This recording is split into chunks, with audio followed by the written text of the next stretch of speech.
तो rescue operation लगातार जारी है। सुना आपने 6:30 बजे की ये घटना और 6:50 पर लोगों को अस्पताल ले जाया जाना शुरू हो चुका था। तो मतलब 20 मिनट के अंदर ही लोग अस्पतालों तक पहुंचाए जाने, जो घायल थे वो शुरू हो चुके थे। तो कितना जल्दी यहाँ पर रेस्क्यू ऑपरेशन चलाया गया और उस वक्त जाहिर सी बात है जो स्थानीय लोग थे उनकी मदद सबसे पहले सामने आई थी। मेरे सहयोगी जनक जो है उनका भी मैं रुख कर लेती हूँ। जनक, क्योंकि सूर्य तो अब चढ़ रहा है, जैसे जैसे सूरज ऊपर को चढ़ रहा है उसकी रोशनी तेज होती जा रही है, वैसे वैसे जो लोग अंदर कल से दबे हुए हैं, फंसे हैं, मैं शव बोलने में हर बार हिचकिचा रही हूँ जनक, क्योंकि लोग तो अभी भी जो जिनके अपने अंदर हैं वो यही सोच रहे हैं कि शायद कोई चमत्कार हो जाए। लेकिन जैसे जैसे वक्त आगे बढ़ रहा है वो जो रोशनी चमक है कि अंदर लोग फंसे होंगे वो धीमी पड़ती जा रही है, मध्यम पड़ती चली जा रही है। जनक, बिल्कुल वो संभावनाएं बेहद कम होती जा रही शालिनी। अब जितनी देरी होगी बाहर आने में उसकी जो प्रोबेबिलिटी है वो और कम हो जाएगी। इस तरीके से ही देखा जाए थोड़ी देर पहले ही अभी यहाँ पर एक शव को निकाला गया, उसको अस्पताल ले जाया गया था। लेकिन कुछ तस्वीरें दिखा देता हूँ। आर्टिलरी यूनिट है आर्मी का जो यहाँ पर अभी तैयार है स्टैंड बाय में, अगर वहाँ से कोई ज़रूरत पड़ती है आर्मी की यूनिट वहाँ पर है।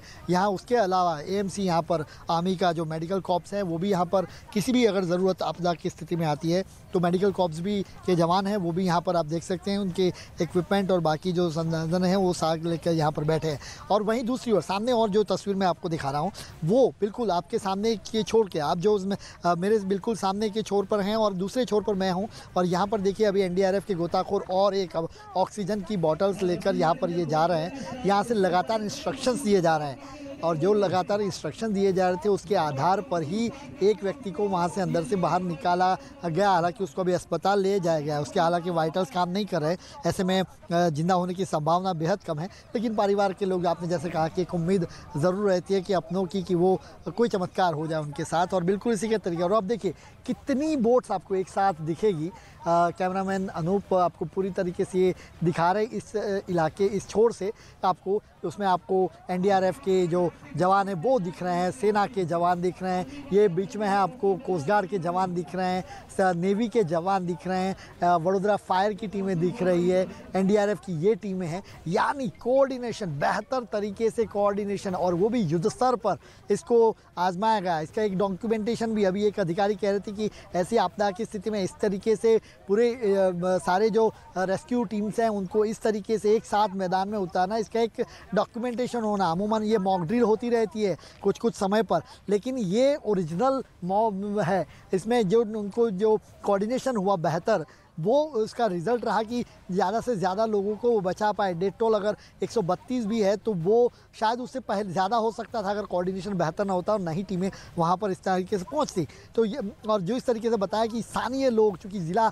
बहुत छोटा है, ऐसे में संसाधन उतने नहीं थे, जाहिर सी बात है, तो वहाँ उतने संसाधन जुटाने में थोड़ा वक्त ज़रूर लगा आसपास के इलाकों से। लेकिन जब पूरा आया तो पूरा बम्बार्डिंग की तरह कहें कि एक साथ पूरा प्रशासन वहाँ पर मुस्तैद रहा। आसपास के ज़िला कलेक्टर को भी यहाँ बिठा दिया कि आप देखिए मिनिस्टर्स आ गए, होम मिनिस्टर यहाँ पर आ गए, जो मुख्यमंत्री हैं वो खुद आ गए, प्रधानमंत्री यहाँ पर बैठे हैं, केंद्रीय गृह मंत्री रात को 3 बजे मेरे सामने ही यहाँ पर हर्ष संघवी जो गृह राज्य मंत्री हैं उनके साथ बात करके वो जानकारी ले रहे थे। तो कुल मिला के कहें कि ये एफर्ट, कलेक्टिव एफर्ट्स की बात है। कलेक्टिव एफर्ट्स में आप जब करते हैं तो चाहे वो सेना के जवान हो, नेवी के जवान हो, चाहे एयरफोर्स के जवान हो, गरुड़ के जो जवान हो, NDRF के जवान हो, SDRF के जवान हो, सारी एजेंसियाँ एक मंच पर आके अपना मादा दिखाती है, अपनी ताकत दिखाती है, तो वो नतीजा मिलता है। और ऐसे में ये एक डॉक्यूमेंटेशन ज़रूर, पर उनकी बात जो अधिकारी कह रहे थे कि एक सरकारी डॉक्यूमेंटेशन ज़रूरी है कि इस तरीके से बेहतर तालमेल के साथ एजेंसियाँ, वो भी राज्य और केंद्र की एजेंसियों, रेस्क्यू टीमें हैं, वो बेहतर तालमेल के साथ नतीजा ला सकती है। तो ये भी एक सीख है, क्योंकि गलतियों से या कहें कि ऐसी जब घटनाएं होती हैं तो वहीं से हमें सीख मिलती है। और ये एक सीखने वाली बात भी होगी कि बेहतर तालमेल भी किस तरीके से किया जा सकता है। देखिए लगातार ये GSDMA की है, जो गुजरात स्टेट डिज़ास्टर मैनेजमेंट है, उनकी ओर से रेस्क्यू टीम यहाँ पर आई है। यानी सारे जो एफर्ट है वो सरकार ने लगा दी है। यहाँ पे उनके मंत्री से लेके सारे लोग, राजकोट के कलेक्टर को बाकायदा इस जगह पे बिठा गया है। सामने आपके शालिनी आप जहाँ पर हैं वहाँ पर सीनियर अधिकारी को डेप्यूट किया गया है। जी शालिनी।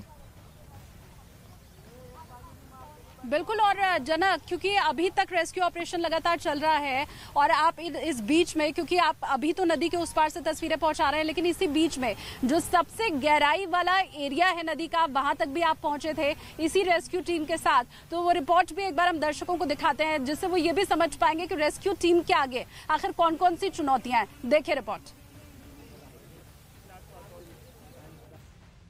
के जरिए। ये बीच में एनडीआरएफ 6 बटालियन बड़ौदा से है, उनके साथ मैं यहाँ पर आया हूँ। आप यहाँ पर मुझे भी लाइफ जैकेट वेस्ट पहनना पड़ा, क्योंकि यहाँ पर कभी भी वो खतरा हो सकता है, क्योंकि पानी का बहाव अब ज़्यादा बढ़ेगा। और ये देखिए पुल का हिस्सा, मैं आपको बीच से, जहाँ पे सबसे बड़ा जब ग्राउंड जीरो जिसको कहें, उस पुल का वो हिस्सा जिसको मैं आपको दिखा रहा हूँ, वहाँ से वो टूटा। और वो देखिए वहाँ पर वो आप जहाँ खड़ी है वो भी यहाँ से वो सामने छोर पे है। लेकिन यहाँ पर देखिए अब सारी की सारी जो बोट्स हैं फिलहाल अभी रुकी हुई है, चूँकि पानी का डाइवर्जन दिया जा रहा था और देर रात तक काफ़ी उनको दिक्कतें आ रही थी। एनडीआरएफ के जो PSI हैं वो हमारे साथ हैं। क्या दिक्कतें आई थी दरअसल, आप सब वो हमें बताएं।